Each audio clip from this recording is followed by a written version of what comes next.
My name's Angel Castro. I'm a third year student at Berkeley.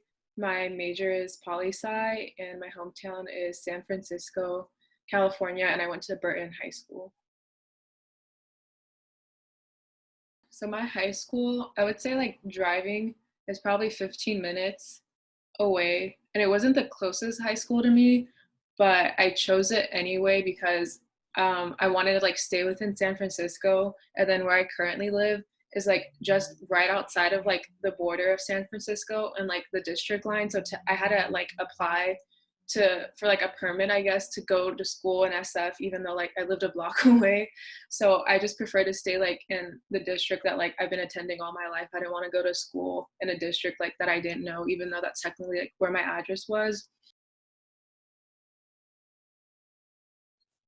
I appreciate like the diversity and the different like resources we had, which even though it wasn't a lot, they were like small things that I think aren't offered at many other high schools.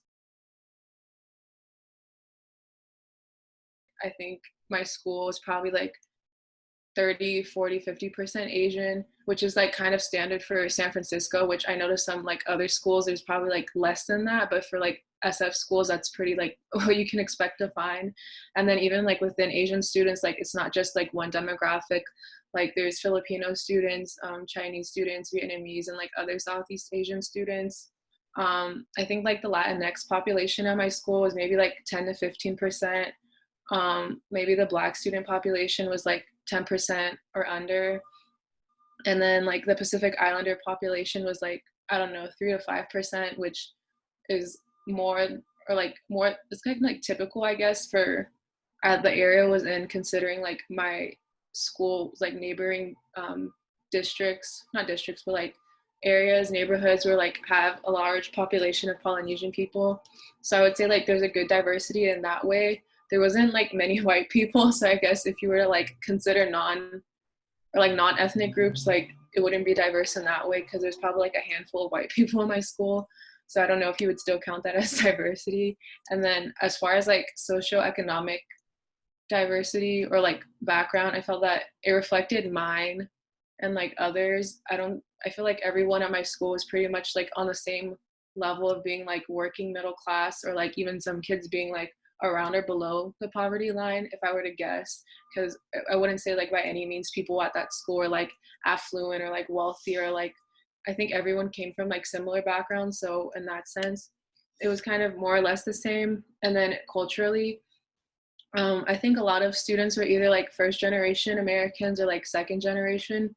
So we kind of, I think everyone had like their own identities or like people to bond with.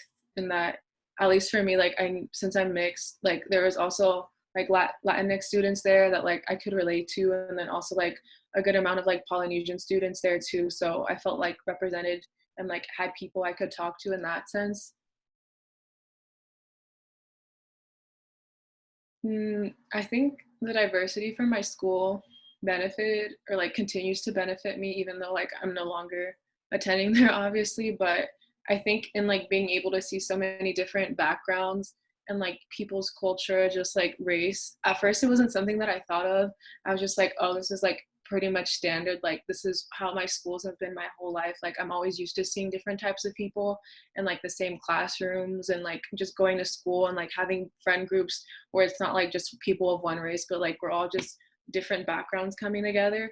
And so I think coming to college and then like just talking to other people and like asking them about their experiences, and like either they're coming from like an area where it's just like a majority of one population, or like just walking through campus and in my classroom seeing like what I was so used to is like no longer my reality. I think I grew up like I have a greater appreciation of that diversity. So I'm also an education minor at Cal.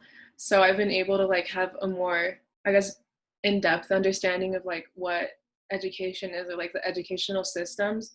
But I would say prior to like having that knowledge, I would have just described school segregation as like something historical and like it doesn't happen anymore, and just seeing it as something of the past that were like black and white students or just other students of color weren't able to go to school together, and like they're separated between like a variety of different things. But after like being exposed to like the content in my classes, realizing that like it's something that is going on and that I've kind of always knew but just didn't have the words to describe it, or like I wouldn't have used that vocabulary because I like growing up and going to school, I knew like where certain students were. Like it wasn't something that required like a lot of thought. Like you knew where what type of students went to what schools and like what areas of the city. Like you can ask anyone and like any student at any high school, like, oh, can you describe like what kind of students or like who's the majority that goes to this high school? And I don't think anyone would have said like, oh, this is school segregation. We would have just said like, oh, this is just how things like pan out, or like that's how the school application and like sorting of students goes. But I think now after like learning what it is, like it definitely is segregation and it continues to go on within schools.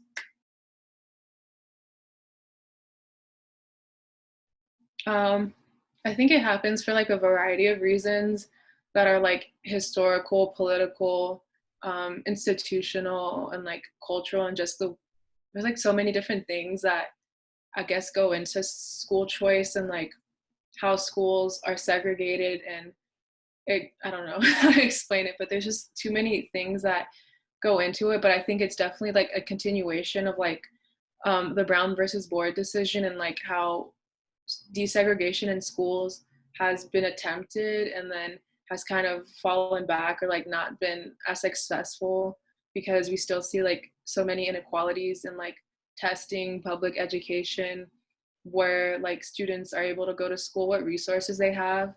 So I think that's how I would say that it's still happening. It's just because there's like systems and people in place who either want to like uphold these things and like these differences of like power or access to resources, and then also just maybe people don't know about it or like can name it. They're like, oh, this is just what works, or like this is how we continue to do things. So I think maybe those are some of the reasons why it's happening still.